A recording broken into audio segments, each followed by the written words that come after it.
Artlist.io. Previously in the old podcast, I tried to make it all formal, like this is when we start. That always messed up. It's people trip over themselves every time, so it just becomes more of a we're just talking while we're going, right? Hey, listen, Lena, thank you so much for joining us today. Accidental Apprentice podcast. Used to have a longer title. Really, it might end up getting changed again if I get back into speaking and kids, rename me something modern. Who knows? But I always leave it up to the audience. And so, with that being said, Lena Singh, and I'm not going to say where you're from because I actually want you to introduce yourself because I'm really like excited to have somebody from your trade, like representing and working within your world of your trade. I'm leaving it this way because I've never had a conversation with anyone from this field before, yet it's the field that I get inundated with all the time. And I know if you're out there, folks, you're guessing, you're like, oh my God, he's already an insulator. What do you mean? No, obviously it's not insulating. So I'll let Lena introduce herself. So Lena, who do you work for and what's your role? Okay. So obviously I am the director of the Electrical Apprentice Training Alliance. The Alliance is an organization that manages the training and really the apprenticeship journey for all electrical apprentices that are affiliated with the IBEW 353. And the organization was created by GTECA, which is the Greater Toronto Electrical Contractors Association, to provide that framework for the training. So we work very closely. We are not the union, but we work very closely with the IBEW 353, and all of our apprentices are members of the union. So as the director, it's my job to manage our advisors, manage the staff here, manage the apprenticeship program so that electrical apprentices who are entering this program, they get the best experience possible, they get the best training, they get the best skills, they get the best support, so that when they, in their journey towards being a journey person, they come out on the other end really well equipped to be excellent journey people. So I'm just awesome. This is awesome because someone from the electrical field, I'm fortunate to have lots of colleagues from the electrical space, the IBEW space, but I've never had the opportunity to engage with anybody directly from their training centers. And every time I do, they've always moved on. So there's individuals I've had the opportunity to interact with, get talking, and they moved on to another role, which is actually part of a little conversation we'll have in here as well too. So, but let me just stop for a second. I want to talk about yourself a little bit because sure. I would hazard a guess that, 12, 13, 16-year-old Lena wasn't sitting inside of, you're at high school, elementary school, career path planning, those conversations. And you're like, oh, I'm going to be the director of training for the electrical apprenticeship at such a, yeah. So I'm assuming that probably wasn't on the radar. So what was the thing you thought you might want to do first? And then maybe talk us through a little bit how you ended up doing this role. Because I'm going to guess it probably wasn't a direct line. No, you're absolutely right. I think, I always admire those people who know from the get-go what they want to be, and they're super focused, laser focused on being that, and they take a straight line to that path. Unfortunately, I was not one of those people. I am always jack of all trades. So when I was younger, I thought I was going to be a doctor. And I was pretty smart. I was fairly smart.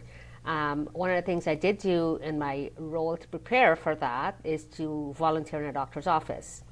And I did volunteer. I was pretty young at the time, probably about 16. I volunteered in the office, and I found out more about what it actually was. And I did some research in terms of the actual education requirements. And somewhere along the line, I decided that, hey, you know what, maybe that's not the role for me. Was it the right choice at that time? I don't know. I still second-guess myself up until now. But at the end of the day, that's what happened. So I went to University of Toronto. I have a degree in biology, in sociology, and also a double major. I also did anthropology.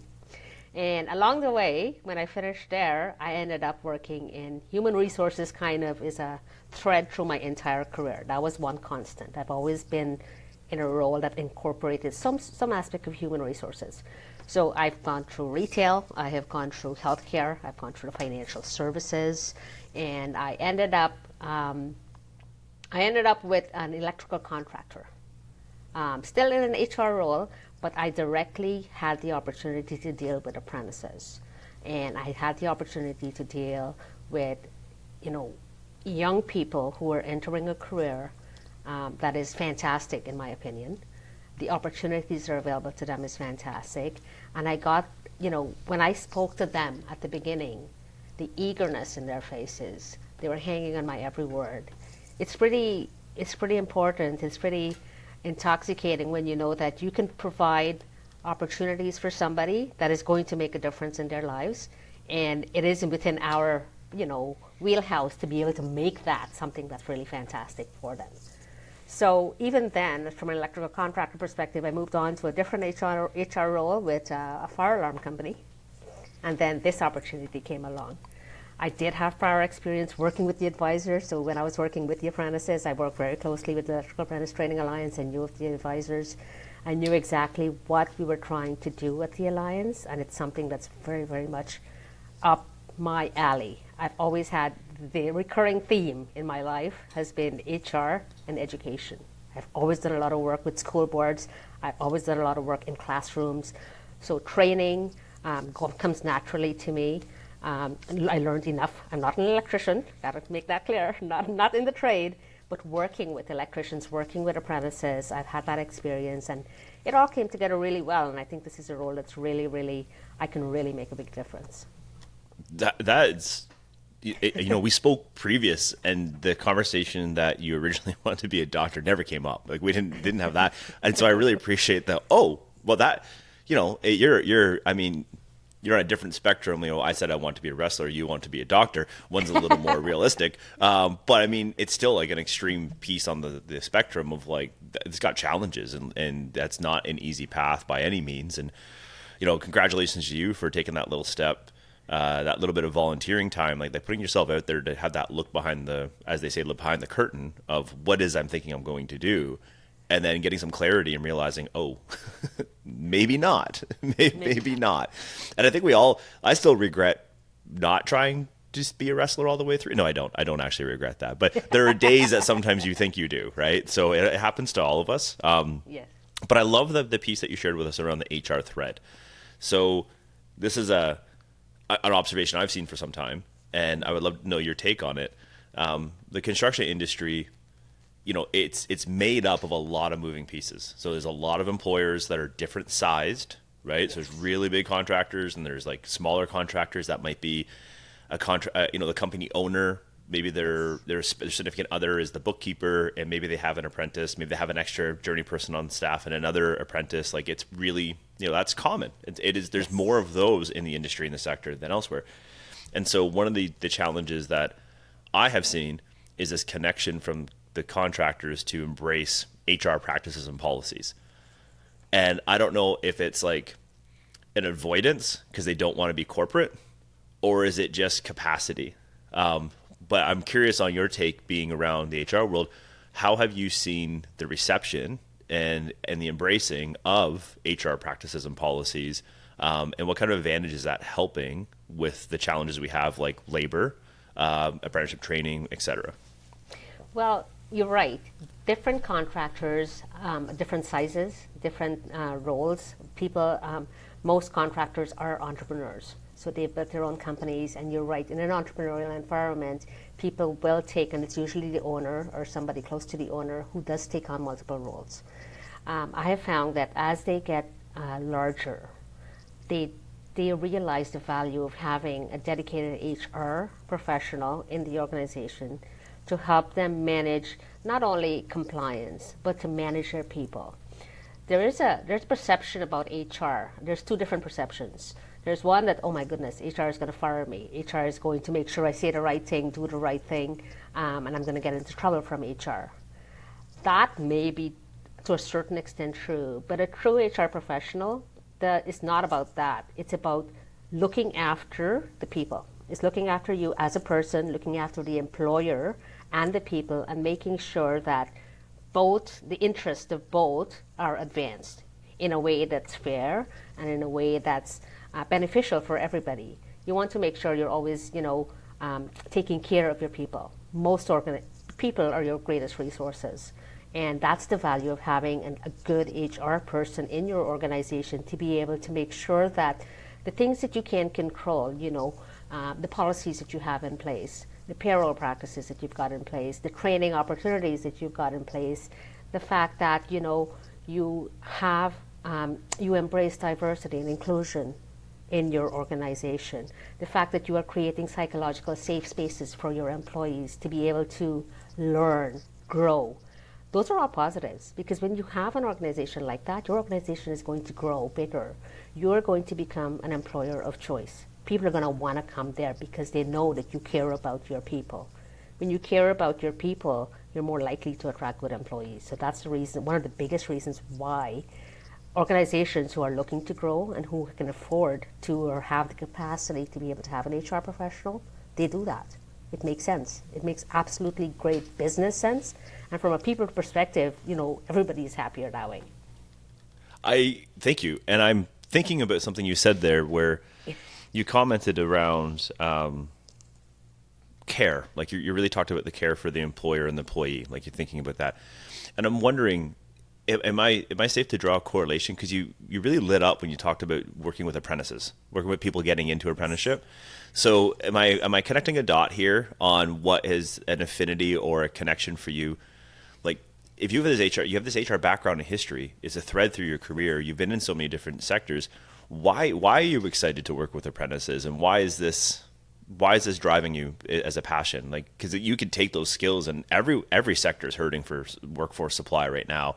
Everyone could be improving upon their hiring practices and policies and engagement, and the next generation is struggling. You see it constantly on where do they find a fit with innovations and things constantly changing. How do they find, embrace industries and et cetera. So, you're skeptic. I'll say. Our critics of the industry would say that we're old, we're archaic. This is, it's a bunch of dinosaurs. It's they want a bunch of people to come into the trade, but it's really hard to get into the trades. Like they advertise it, but how do they start? And so all those questions, we're going to dig into some of those. Yes. But why are you sinking your teeth into this space? Like what is it that's drawing you to this space? Well, I actually have young adults. So my children are 16 and 14. So I am, in each stage of their lives, I move along with them and understand, what their interests are, what is current for them, and all that. And in my experience with the electrical industry and with this particular apprenticeship program that we have here, it doesn't take a rocket scientist to realize what a good gig it is. It's there's always been traditionally, in my case example, my parents thought, okay, you're going to be a doctor or a lawyer. And that is very, very common throughout every parent you speak to. They're thinking, okay, my child is going to go to university, they're going to become professional, blah, blah, blah. The trades have taken a back seat. The difference about electrical trade is that even among the trades, and I know this because my husband is a taper, and he tells me, oh, electricians never get dirty, he says. They think they're better than everybody else. I don't think they're better than everybody else, but I do believe that electricians, the work that they do requires not only a hands-on, which you have to have, but there's a certain intellectual part of it, and that's why it's so very attractive to so many different people, and that's probably why we are not hurting for people knowing about what electricians do and wanting to become an electrician. There are many people out there who, while it is a trade, they consider it a trade, but it's something that they're very, very willing to get into because they understand that the opportunities there require you to have, for example, our prerequisite, you have to have physics, math, and English. So if you're going to have physics, math, and English, there's that intellectual piece there.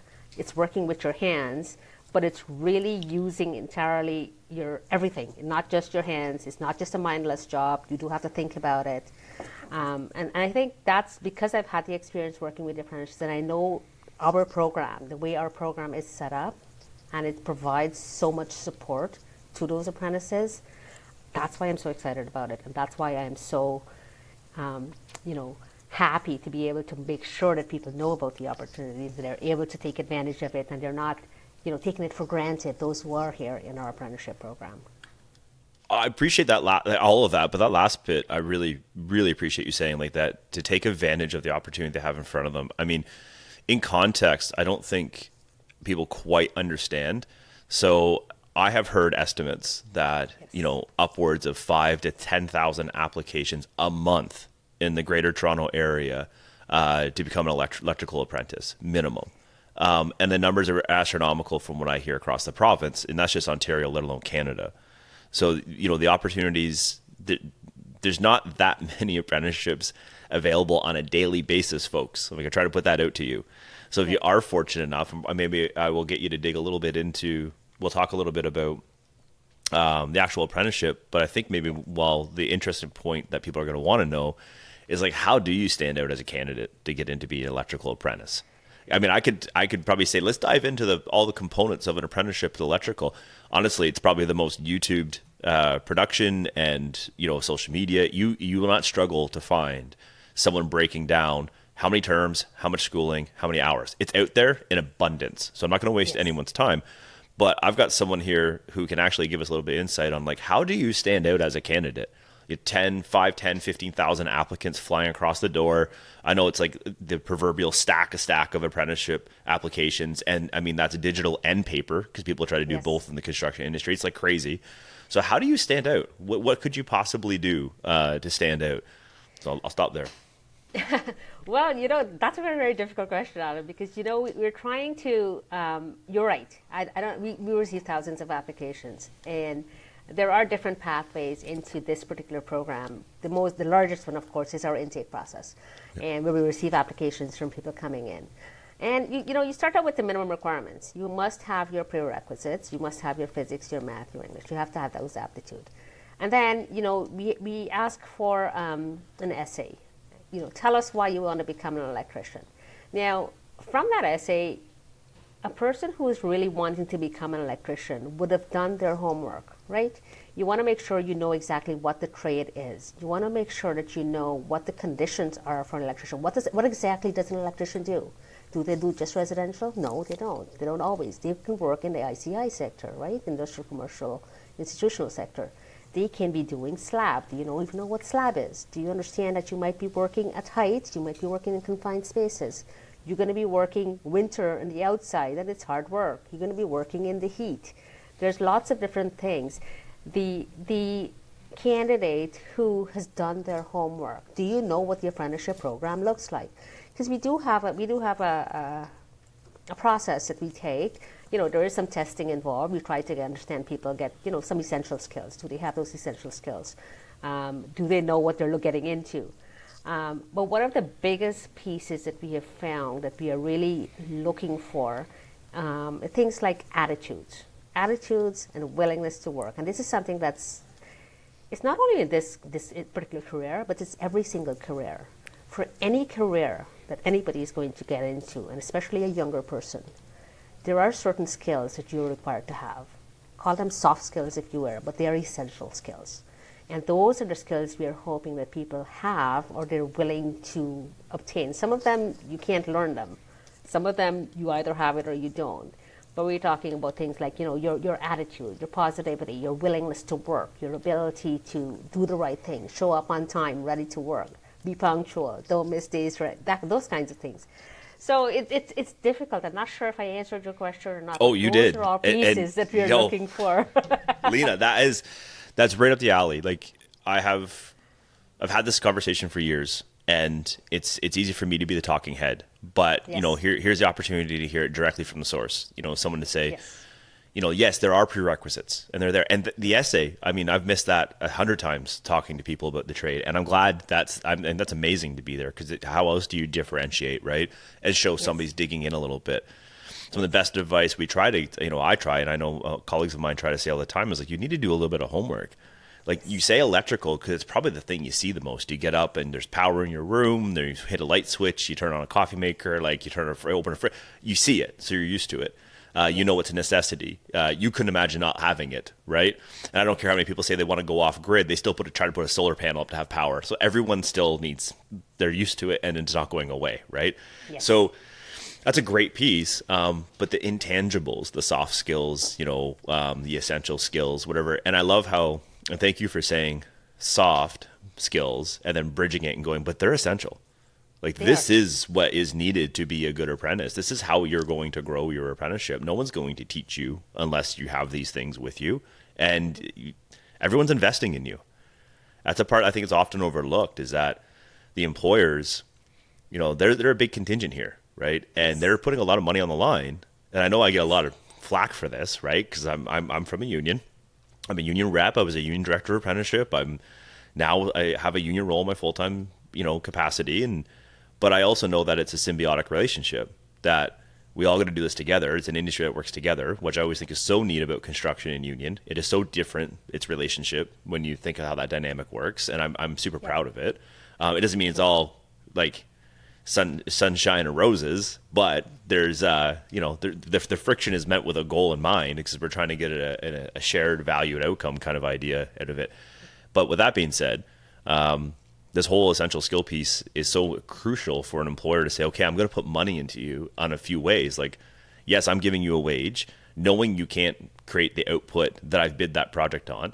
On top of that, I'm going to have a journey person coaching and mentoring and teaching you, who now they're not going to put the output at what I bid this project on. So I've already got 2 extra people. I got 2 people, or 1.5, whatever you want to call it, on a job site that is I'm spending money on, that I'm not getting what I bid this project on. So, if I don't take that into account, that math is there. I got to work all this out. Now, what happens if you don't progress at a pace that I'm kind of trying to forecast? And I'm forecasting that probably before I even met you to hire you and put you on a job site. So I'm hoping for my best. So those intangibles are like the best thing an employer can work with when they're bidding, saying, as long as they have this stuff, I can kind of meet these targets. And if I can meet these targets, I'm successful. If I'm successful, I can go get more work. And then essentially you're going to grow your apprenticeship. We're going to do this together. It is a relationship. And I think that's often overlooked, way too often as an apprenticeship. Sorry, go ahead. No, you're absolutely right. I want to talk about a couple of things you talked about there. The fact that as an apprentice, an employer is investing in you. That's true. They are investing in you as an apprentice because they are providing those opportunities for you to be able to learn and grow in your trade and advance to become a journey person. I mean, from our perspective at the Alliance here, employers are the ones who fund us. Okay. They literally put their money where their mouth is to say, create a training program, make sure that they're doing what they need to do and all that. And that's why it's really important to be able to understand the opportunity. When you are in a program that's being funded by your employer, you should appreciate that. The second piece you talked about is about the unions. So there has always been, I guess historically, there's been this thought that employers and unions are at loggerheads with each other, that they should not be friends, or they should not. At the end of the day, if the union does not have members and you have a union employer, they can't do their work. If there isn't an employer, then the members of the union don't have work. Smart people in both the unions and the contractors realize that it is a symbiotic relationship. We need to collaborate. We need to work with each other. And I think we've come a long way to kind of remove that sort of thinking, that us versus them thinking. It's not us versus them. It's a we. We are all doing this together, and we all need to play our parts to make sure we are moving the industry forward. We are moving our careers forward. We are moving our people forward, right? And progress. Mm-hmm. So I just wanted to touch base on those little 2 pieces there. Oh, thank you. I love it. I agree with you. I mean, I've been around 20 plus years in this space, and I have seen that progression immensely. The past 20 years has been very rapid growth on the partnership. It is a partnership. How do we lead best together, and how do we do this for the industry together? And it's interesting because the leadership inside of both those spaces, like whether that be the employer or whether that be the union, is based off of the direction by both sets of memberships. So the companies that make up that employer association and the members that make up the union. So there's this whole democratic piece. I can get into this really deep. We won't dive into this. I know people are more interested in other stuff, but what I think is really important about this, because there is a lot of misconception on how that works, and it is like, employer union loggerhead, like you said, and it really, that's long gone. I mean, there are moments. Absolutely. Sure, yes. That's a reality, right?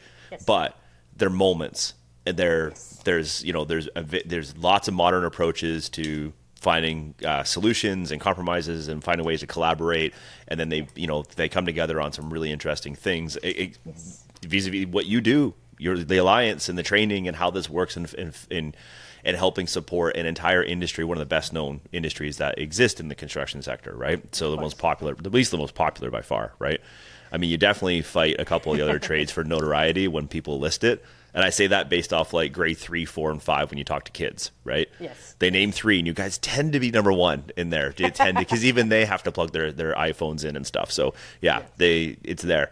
So I want to shift onto something else that you and I talked about, and again, overlooked, and I'm not going to get this right, so I'm so glad you're here. Electrical careers.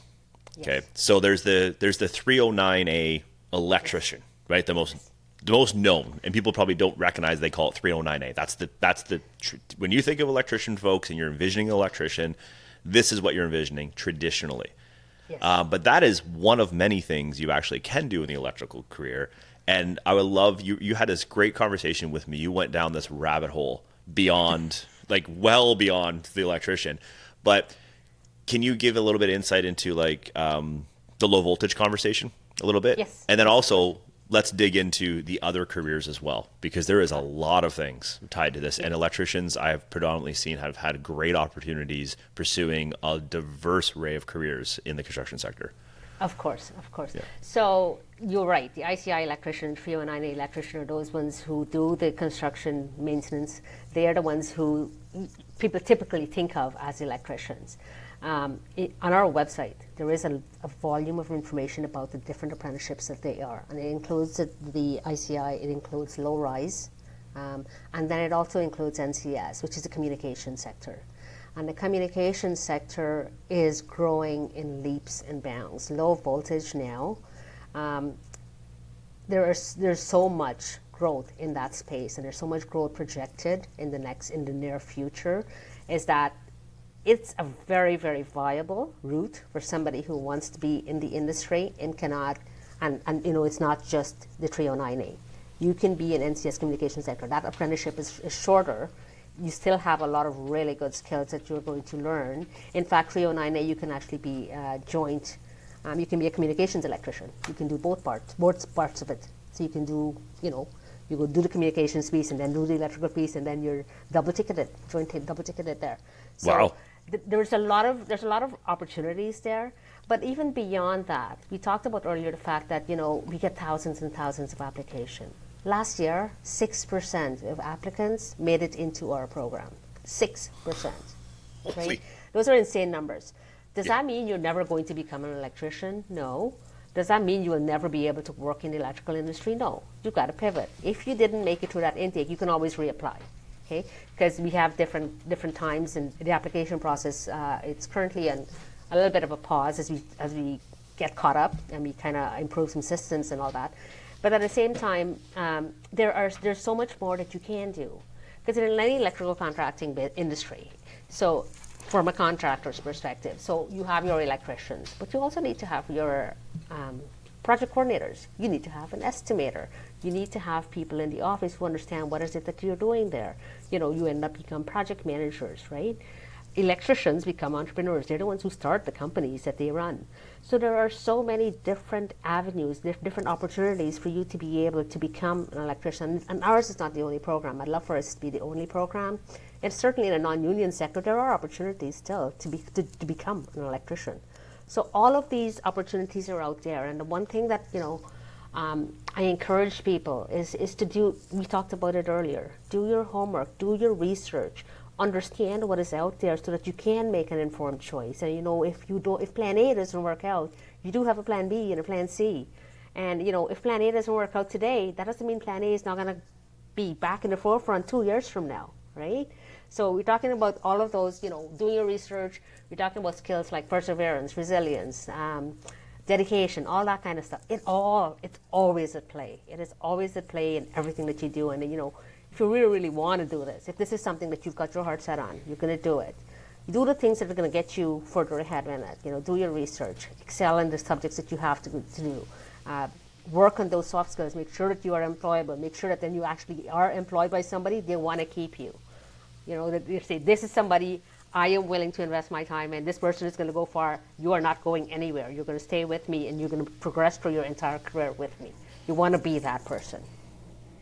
No, I thank you. That's, yes, Yes, all of the above. The whole conversation is it's missed way too often. Like I was trying to prepare a social media post today, and one of the conversations I wanted to get into was like the career advancement. Like there's a big, let's say there's a lot of doubt that there's advancement in the skilled trades or the construction sector, and it's like, are you kidding me? Like I tried to describe it before. You open a door, your apprenticeship opens you a door to an industry that you didn't know existed, and when you walk in there, there's thousands of careers, and you have Absolutely. no idea. And the best part, most of the time, you either need to have some experience coming from your apprenticeship or some experience related to the industry. So the same things that you're building to make you a top applicant for an apprenticeship actually would help you be an applicant for those other pieces as well.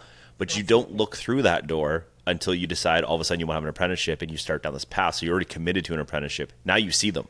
I love sharing to people that you can look at these other options as starting points. Those starting points can build you the experience to then apply for an apprenticeship. And all of a sudden you come in with a wholly different set of skills, experience, real world experience that's related to the sector, that when you're sitting there writing that essay to become an electrician, you can talk about the job sites. You can talk about things you've witnessed and seen and why you like it and what's drawn you towards it. And as someone who is if you're sitting there reading that, you're like, oh, well, that person's been exposed to a lot of trades. Like they must legitimately want to do this trade. They get the difference of how we work, what we actually do. They've been there on those crappy weather days, seeing what we're doing. Like those things were really important. And people, I think, just kind of missed that mark. And when we hear the reality that 6% of these applicants, so I'm going to dig into this for a second really quickly, because I think we need to get some clarity to help people understand before people are going to say, oh, look, they're limiting people, they're gatekeeping, and they're all, because that all happens, right?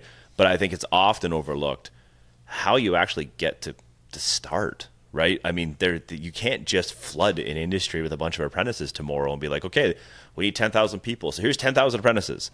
Like, why would that not work, by the way? You tell me, instead of me saying it all the time, why, Lena, if we had 10,000 people out there tomorrow as an apprentice, why does that not work? Well, I'm going to tell you because I can't put 10,000 apprentices to work right now. The contractors don't have the work for them, right? So Yes. you're right. At the end of the day, we're not gatekeeping. Well, we're not. We're not limiting people. But at the end of the day, anybody who's going to enter an apprenticeship, but in essence, requires you to learn on the job and go to school at the same time. So you're doing it, both at the same time. If there is no job for you to learn in, you cannot enter the apprenticeship. We've noticed in the past 6 months of this year, a severe downturn in the construction industry in terms of where things are going and how many people are. There's still a lot of people working out there, but there are quite a few people out of work. And you're hoping that, with the economic standards that are the financial decisions being made by the Bank of Canada, hopefully is going to make some difference going forward. That's going to get better. But at the end of the day, if there isn't a job for you to get to do, then you're not going to be joining the apprenticeship program. And that's something that we struggle with a lot because there are so many fantastic candidates, and we cannot bring them all in. We would love to be able to bring everybody in to the program, but you've got to have a job for them to be able to do when you do that, right? So that's one of the biggest constraints. You got to have it. And then needing 10,000 people, to your point earlier, you're not going to need 10,000 people right now. You need 10,000 people over a period of time. And that's what the beauty of the apprenticeship. You bring them in and they move along their journey, and you're planning for the days when those journey people who are the experts and have been there for a very long time are going to retire. And you've got people in place, you've got your succession planning happening. So you don't automatically lift people from one role and stick them into another role. It's a journey. It's an apprenticeship journey, right? And as we like to say there, the journey begins here. That's it. No, and that's right. And the reality is, as an apprentice, right? And the expectation, if I'm going to sign up or someone's going to sign up to be an apprentice, the expectation is that people are going to teach me. People are going to teach me. I'm going to get paid well. I'm going to get a chance to go to work and learn these things on a job site and then go to trade school. Yeah. And no one would say otherwise. That's exactly what everyone agrees that they're putting in place. And so when they say that, yeah, you can start an apprenticeship, that's what they're bringing to the equation. We're going to have there's a workplace, you're going to get paid to do these things. So the reality is that if there isn't space because of the fact that work hasn't started, it's been delayed, that projects that are forecasted, the massive projects happens all the time. People talk about, we're going to build all this, we're going to build all this, we're going to refurbish all this. It's great. That hasn't happened yet. Hasn't even started yet. So you can talk about we need, thousands of people for this, But the thing is, I need thousands of people, but those thousands of people have tons of different jobs. It's not each trade needs thousands. It's like we need thousands of people that get broken across these trades, broken across this timetable for periods of time, and we need different levels of skills and abilities. It's not 10,000 apprentices. It's maybe 10,000 people. But I'll use the insulator, it might end up being 30 insulators, or that 10,000, and we need them for a period of time. And there might be a period of time we might need 100, but then we go back down to 30. Of those 30, we probably only need about 5 or 10 apprentices. And of those 5 or 10 apprentices, we probably only need 5 new ones. We might need some experienced ones at different levels because there's different things we need them able to do on a job site. So that number really quickly pares down to new opportunities being way less than people think.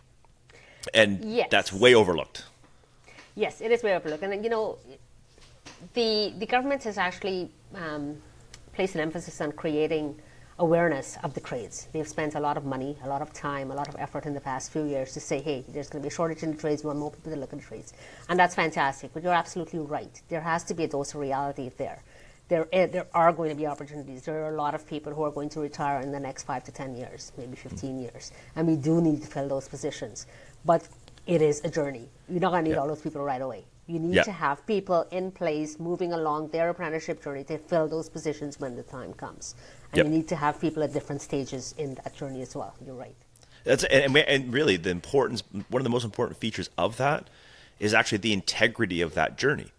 So that if I've gone through that journey, then you want that journey to be the same or better for the next person, which means at the very basics, there's integrity and there's some infrastructure, call it educational training infrastructure, that is in place, that's what is continually being improved upon. I mean, that's your role. That's what your organization does, and does it in conjunction with the on the site and with the journey persons out there. And it's always through consultation. I'm speaking for you, but that's how that works. And that is what allows it to get better and better each time. And no one wants to let go of that, because that's what's increasing the skills and abilities of each generation of tradesperson, in this case electricians, every time they come out and become journey persons, which is fantastic.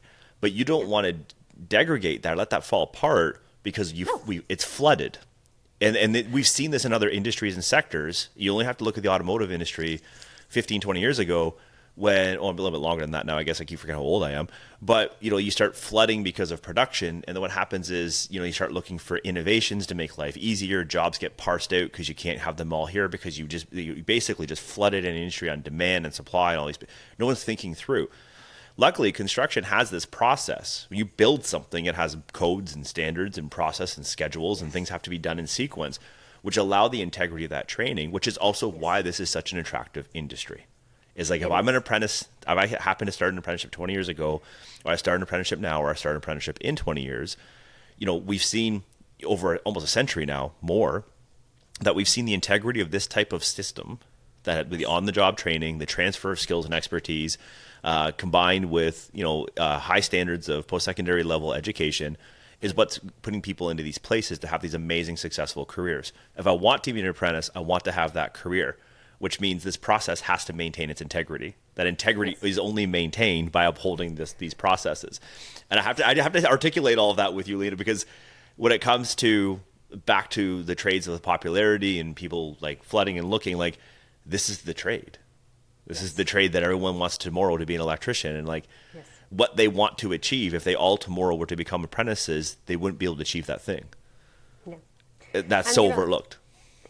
Yes, and that's the reason why this organization does exist, and that's other training centers as well. That's the reason why we exist, to ensure that apprenticeship, when you've gone through an apprenticeship with us, the training that you've received, the on-the-job training, the school training, the additional supplementary courses, the safety training, at the end of it, you come out as a journey person with superior skills. You come out as somebody who is, who has gone through the process that you've said, and they have truly learned, and they are coming out as somebody well equipped to be the best they can possibly be. And that is why, for those apprentices who are currently in our program and who do not understand, or who do not apparently, it seems to me sometimes there might be some people who don't fully appreciate what it is and what that journey entails and what it's going to do for you going forward. you want to be the best of the best. You want to make sure that if you have all of these opportunities that are available to you, you take advantage of every single opportunity. There are so many learning opportunities in certainly for journey people as well, but I'm going to speak to the apprentice piece because that's where I am. But as an apprentice, yeah, we provide so many opportunities for you to learn, not only just in your trade school and STCs or whatever, but different opportunities to learn different things, like, fire alarm, or you can learn about, EV training. You can talk about, low voltage. You talk about low voltage there. You can talk about learning what an estimator does. You can learn, there's so many different things, learning opportunities. And I urge anybody who's an apprentice, if you've got to maintain that mindset of continuous learning. Lifelong learning is one of those soft skills that I talked about, but that attitude, it goes a really, really long way. Only somebody who is interested and who makes himself be a lifelong learner are going to progress and move their careers ahead and really excel in any given field. And when you excel in any one given field and you're always a lifelong learner, hey, let's say something happens to that field. Let's say that particular field that you're in. You've got enough transferable skills. You can quickly pivot and move somewhere else because you are a lifelong learner, right? And I just want to make sure that our apprentices know when you have an opportunity to learn, you grab it, you take it. Does it mean you're going to give up your Saturdays and your Sundays? Absolutely. Is it going to be forever? Absolutely not. It's something, it's, short-term pain for long-term gain. You don't complain, oh my God, I got to go to school for 3 Saturdays in a row. Well, yes, you do. But where is it taking you? Why are you doing that? Right? You're doing it to make sure that you progress in your journey and you're learning the skills to make you a better apprentice and hopefully a better journey person when you get there, right? Thank you for the clip, because that's the promotional clip for this video, 100%, this interview, 100%. I love that, Lena. I mean, that passion and commitment to it. Thank you for that. And you're so right. Like, this lifelong learning conversation in the trades, it get overshadowed really quickly because it feels like in the beginning you got to rush to catch up for maybe any skill gap you have or experience gap. If you happen to get in, you feel like you're behind it. We can't stress enough, and you stressed it here, is like the social skills, the essential skills, those pieces, that lifelong learning, but your commitment to grow. These things matter. The hard skills, the technical, the on the job. Like, this system has been built for, decades and centuries to build that. Don't worry about that. The other pieces are what you bring to the table. And doing that, combining those two things together, you're going to be okay. Even when you hit challenges and things that you can't wrap your head around at all, the industry is designed to help you. They will work with you. It's probably the best wraparound support education training you can ever get exposed to, because it is linked directly to a career. I mean, I don't mean to put shade on the post-secondary institutions, but they might do a lot of good things around their training and that, but it's not always linked directly to the industry and the career. So connecting those dots as an individual who's struggling, it's like, it's easy to say, how am I going to use this in the real world? You're doing things that you're 100% using in the real world, and you're getting paid for, and you're watching other people get overtime for because you don't know it. And I want to learn that now, like desperately want to learn that. And it's funny because I'm sitting in a house that is 50 plus years old, 60 years old. And, innovations all around. I mean, there's some aluminum wire in this house that has to go. And so the industry, there's an example, and that's a real basic rudimentary example, but I'm saying that for the casual viewer here is that, there was a point that was normal. Industry advances. Why does industry advance? I'll tell you, it's from the industry standpoint. Like, things happen, consumer safety, risk, people go, okay, we got to advance this. Who do you think advances it? Manufacturers combined with industry, the contractors combined with the architects and designers and engineers and the trade.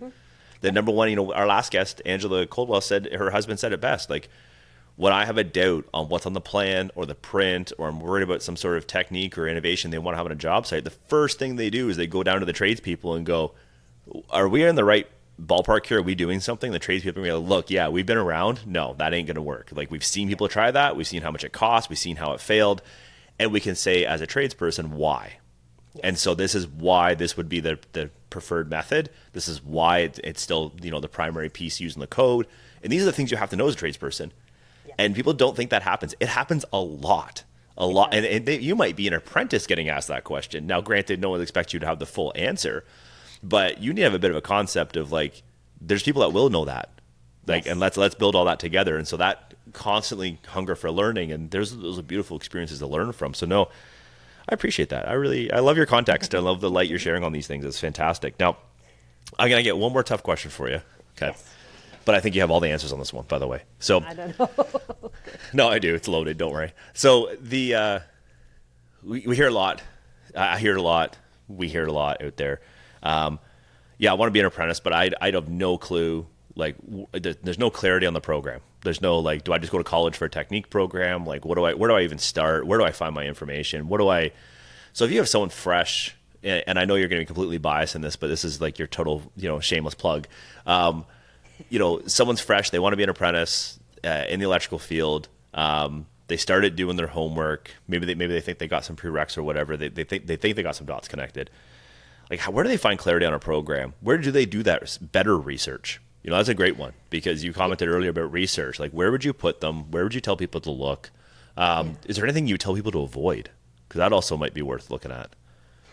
Well, for people who are interested in our programs, we start a little bit early. And I think when I say early, I don't think it's early enough, because we are talking to guidance counselors in high school, right? We are making them aware of what our program is, what our prerequisites are, and what people should be looking for and getting into the program. We do have some OEAP opportunities to enter the electrical trade as well. We started that a few years ago. So we're trying to make sure that people who have done their homework, and when I say homework, you want to be able to say that I've had the opportunity to see what an electrician does. I have spoken to an electrician. I have spoken to somebody in the trade. I've gone to the Electrical Apprentice Training Alliance. I've gone to their website. I've seen what an apprenticeship looks like. I have seen what are some of the things that are required to apply. I have seen some of the different types of apprenticeship, to your point, the 309A, the NCS and all that. I have looked there and I've gone through that. I understand what is required of me if I were to become an apprentice. I understand there's an 1,800 hours pre-apprenticeship. I understand that, there's 1,000 hours apprenticeship once I complete my pre-apprenticeship. I understand I'm going to have to go to trade school. I understand I'm going to have to take some safety classes. I'll have to do some supplementary training classes. You start out with, you're right, I am biased, because our website, while it's, we are currently updating it as well, but in essence, that information is out there on our website. You look at our website, you have a very, very good start there, and then you contact us, and you can, we are working to improve our website to make sure we are adding more additional resources. We are providing additional, information about other things that you can do, other places to go. We are continuously learning. We have a commitment to lifelong learning and lifelong improvement. So we are constantly working to improve everything that we do. Our website, our process, the training that we provide to our apprentices, the opportunities available to them. We're constantly working together with our partners to say, how can we make it better? What can we do differently? How can we provide training that is more relevant, that is more engaging, that is more applicable to what they're currently doing in their jobs, right? So those are the kind of things that we want to say. If I'm going to say stay away from something, I'm not going to tell anybody to avoid any given thing. I'm going to say work on those skills that you are going to require that are going to make you an employable individual. If you believe that you're not going to be a lifelong learner, you don't want to be a lifelong learner, you don't want to show up on time and be ready to learn. And when I say be ready to learn, I mean being able to take instructions from somebody else who is an expert in the field, or certainly more of an expert than you are, somebody who has the experience, who is going to guide you and help you and train you. If you're not going to be willing to learn from them, then you have no business being in an apprenticeship, right? No, I love that. I agree 1,000%. Actually, I think that's probably one of the biggest challenges we see is this commitment to be in that position of learning through your entire apprenticeship and beyond, to be honest with you. Just because you became a journey person, don't think it's over then either, by the way. There's still someone who's been doing that job 10, 15, 20 years longer than you that has plenty of things to still help teach you. And then also, it goes both ways, and I've heard that from journey persons as well, is that you get a few years under your belt with your ticket and you're on the job sites, you've come across things that some people might not have come across, and there's a journey person older than you. The environment is there for that continual transfer of information, either direction. Everyone's trying to help everybody get better. That better be at the core of how you want to operate inside of the sector. Because if not, if you're, my kids call it being a one player, like player one, you're playing by yourself. It doesn't work. It won't work. You're gonna limit yourself if you do happen to make it through. You're certainly going to struggle to maintain employment, and you'll probably have to go on your own. And that's not a curse, but you're definitely limiting yourself. You're putting yourself in a more difficult spot to be successful if you're only going to worry about yourself in this environment. Yeah, and sometimes, you talk about, the fact that there's different types of electrical contractors. Different contractors concentrate on different types of construction, right? So you can be with the contractor and all they do is low-rise. Well, you're not going to have the same skills as somebody else who has had the opportunity to work in different sectors. So when those opportunities come up for you to learn something that you haven't been doing every day in your work life, you grab those opportunities and you try to say, okay, this is not something I've ever done. How do I learn it? And the funny thing is, a lot of these opportunities to learn are free. They cost next to nothing because we're the ones paying for it, right? Yeah. And it bothers me even more when those opportunities that are free and are available to you, that just requires you to say, I want to learn more. I'm going to commit the time to do it. That's all it requires from you, that commitment and that desire to learn. And you don't do it, that's a wasted opportunity. That's amazing. I'm still thinking back to your career trajectory, like how you ended up in this space. I think everyone's very lucky that you did end up in this space. What you're bringing to the table, your passion for that, and the clarity. I'm fortunate to be in a space where I talk a lot, and I try to do that as much as I can because it seems to be how I continue to move forward in life. But the concise nature of what you just shared in this episode is fantastic, and I really appreciate that, digging into this, because it's easy for a lot of people to give advice on how to get into the electrical trade, and they tend not to be from the electrical trade. Let's put it that way. That's why even I steer away from it all the time. Like, I'm not ever going to try to tell anybody, but I was so pleased to be connected to you and that you were willing to come on here. And I didn't really give you the heads up on some of the particular questions. I think you had a sense of where we were going to go with this, but the insights you shared with us today, anyone that's made it through this far, thanks for sticking along. And you gained a wealth of an insight of what it takes to actually be applying and pursuing. And it's okay that if you don't get there the first try. It's weird. I hear this a lot where people apply to be firefighters.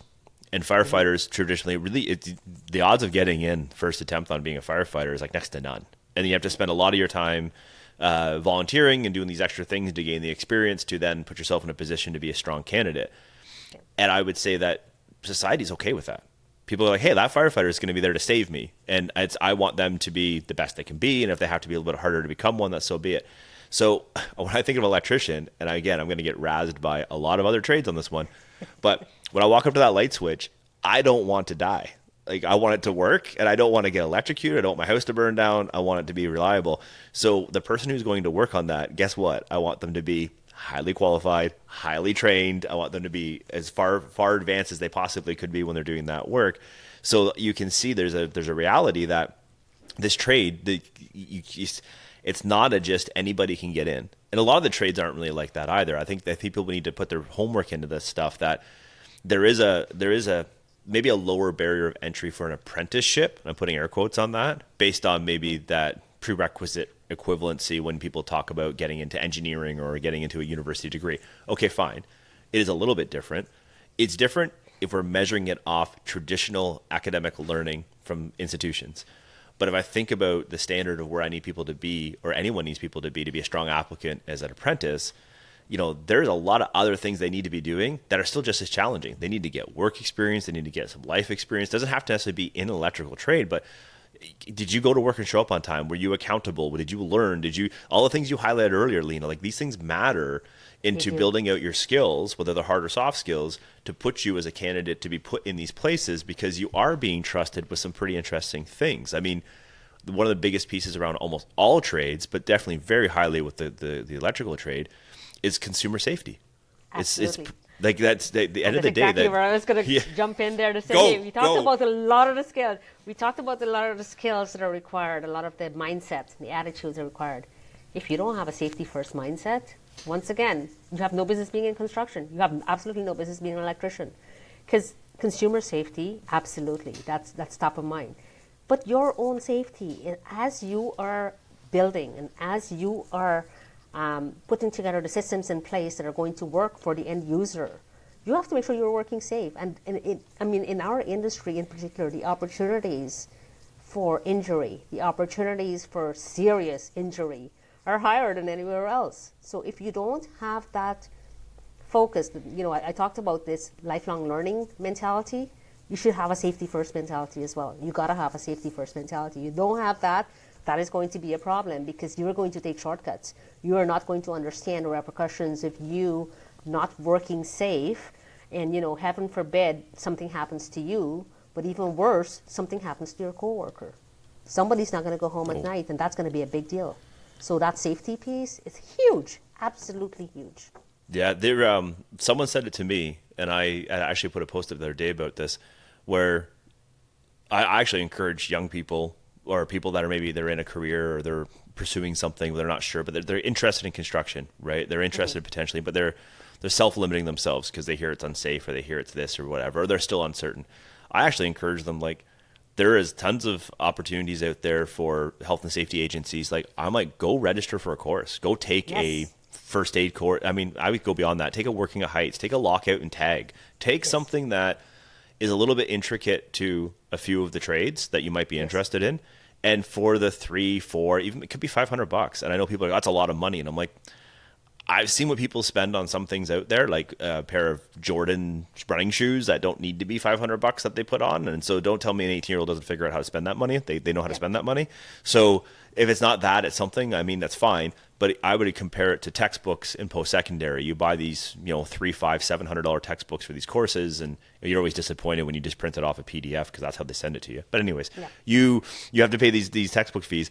I'm like, if you invest in that and you're still not sure how you're even going to use that book, if you even do use it, and then it ends up on a shelf, you know what? A few $100 for a health and safety course to let you know whether or not that's going to be a connective tissue for you, go for it. It's either going to help you get over a fear, it'll help you dig a little bit safer in, deeper into the safety concept, and that's a lifestyle inside of the industry. And if you can resonate with that might be another great domino for you to realize that this industry might just be for you. Now, maybe not the trade you specifically thought of at first, but there's lots of different trades. And if you can find that connection, trust me, the industry is looking for people like that. You can have all the other dominoes. Everything else you've talked about in this episode up until safety, you can have all of that. You could be like the prototype made in a factory apprentice that everyone's super happy. You show up with no regard for safety, you're done. You're done. No one wants you. That's doesn't matter how perfect. It doesn't matter how perfect you are. You're done. You're out. No, absolutely, and you're absolutely right. And and that safety piece too. I mean, it extends not only just to new people learning about safety in the industry, but our current apprentices, right? Because you have certain safety pieces that you do. Your training, you do certain training. It has to be renewed. Eventually, you get to the point where you become very, very complacent. Complacency is the worst thing you can be. Complacent is the worst thing you can be in safety, any safety industry. Being complacent is, and I know journey persons all over are going to say, yes, absolutely. You cannot be complacent. No. You have to take those refresher courses. You have to take it seriously. You have to learn and understand what is happening. Remember all the things that you were taught maybe 2 years ago. If you need a refresher, you got to do it. You have to absolutely do it for sure. And then, back to your point about opportunities. So if you can become an electrician and you get delved into the health and safety, hey, guess what? You can become a health and safety officer. Suddenly, you are an important part of the cog in the wheel there, right? You are going to be in a job site doing all of those things that, being a part of constructing a building without actually doing that part. But that's another role that's super important, right? Yep. Oh, yeah. And we didn't even get into the Electrical Safety Authority, like getting into inspections and getting into those types. There's so teaching, much more. Instructors. Instructors. You need an instructor to be able to teach those courses that you're doing, right? Yeah. Your project managers, and there's so many different opportunities available within the trade. Yeah. No, it's great. And I love that we talked about that so much too, because I think that, again, it's easy to get caught up in that 309A. Like, and we say that from the industry. Some people from the industry, like, if you're inside the industry, you get that. If you're on the outside, you maybe get the idea, but that's the common electrician. That's what you see. You think working. And I said, but like you said, there's plenty of opportunities, and there's lots of things you can connect with. And I've been trying to convince my daughter for a long time that she's interested in the trades, and I'm trying to convince her health and safety. And she's like, it sounds so boring, Dad. I'm like, it's not boring. First of all, it's really cool. You get to work everywhere with every trade. I'm trying to convince her, like, take a look at it. It's really neat. But anyways, and then I think she's just caught up when she looks at social media it seems like it's boring. And I said, well, you should look at, like, unfortunately, the rough things in the workplace. And then all of a sudden we had a whole conversation with, Dad, why do I even want to go into a trade? Like, stuff can go wrong. And I'm like, well, yeah, but that I kind of shot myself in the foot there. But the reality is, you have to understand the industry. The reason that safety is a priority, reason that's a proponent of everyone's work and day to day, is because of the why. Yeah. And unfortunately, the reason the conversation is had now is because for many years it wasn't a priority, and it wasn't a shared priority. Now it is 100% a shared priority. Industry, yes. Whether it's employers, whether it's labor associations, whether it's just the workforce, the government, it is absolutely a shared number one priority. And I mean, I know people will gladly give me scenarios or stories or, their onesies and twosies. But as an industry, today where it is based on health and safety, where it's always progressing towards, where it's always prioritizing, we've never been this advanced. And with each day we're trying to be more. So yes, there's always room for improvement. But if you were to measure it from 20, 30 years ago, it is dramatically different. And a lot of people put a lot of work into that. And unfortunately, it's been because of things that have happened to individuals that is, you don't get to come back from. But with that being said, this industry has gone a really cool way. And you know what? So much so I'm still arguing with my 16-year-old about trying to get into a trade. So, so any other last words of advice? Or, I mean, we'll link. So I put it at the front of the show, and I'll put it at the end as well. But, the link to your organization's website, any social medias, like we'll put that stuff up there. A big piece I captured in here that I heard, and correct me if I'm wrong, but watch the websites, check them frequently, not only for your deep dive learning, but to get a sense of when people are hiring, if they are doing intakes. Blanket applications sound fun, but there's a window of time that tends to be open. So monitor it, look for it. And when those windows are open, have done your homework. And then you put yourself up there and practice your essay writing, from my understanding. Yes, you do. The other thing, I think the biggest message, though, I believe, I want to leave you with, or leave the audience with, is be informed.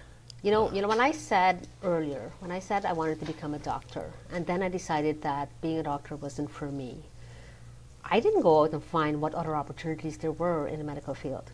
I didn't know. Was I silly or stupid? I was not informed at all. And I think we've come a long way in terms of information now. There is so much information available. And I believe our young people today, as opposed to the years back when I was a young person, they have a lot more opportunities to learn. You want to be informed about what is out there. You want to be able to have all of this information in front of you so that you can make good choices. You can make the right choices. And back to my point, you make plans. You make your plan A. But if plan A doesn't work out, you should have a plan B and a plan C. You should, because you have done your homework, you are informed, you've gotten the information that you need to say, okay, this is what I need for this. If this doesn't go well, here's something else we can do. We talked about the alternative careers in either this industry or another industry. So be very, very open to learning, open to information about your chosen field or career, whatever the case may be. And make sure that you're constantly looking and trying to get that information right so you can make those choices that are going to serve you well. Lena, I can't thank you enough. This has been fantastic. I know when I got to talk to you on the phone originally, I'm like, oh my, this is going to be insane. This is fantastic. We were way more in sync, in sequence, and our phone call was all over. I was really nervous in that respect because I'm bad for that too. And so the two of us were hitting off like a house on fire. And this has been fantastic. Thank you for the time. Thank you for committing to this conversation and answering some of the questions, particularly around the electrical apprenticeship and the path that not enough people are getting the clarity on. I'll link your training center. I'll link, all the notes, and that will be in there for that as well. So yeah, folks, check it out. You want to figure out how to be an electrician. You want to deeper dive into the different types of careers around the electrical trade, which is what is being informed and doing your homework. All the pieces are here for us. Lena shared plenty. Thank you again. The links will be below.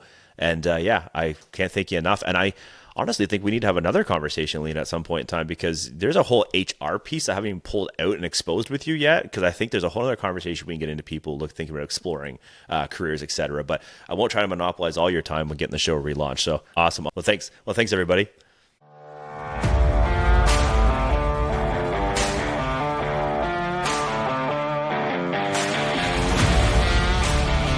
Artlist.io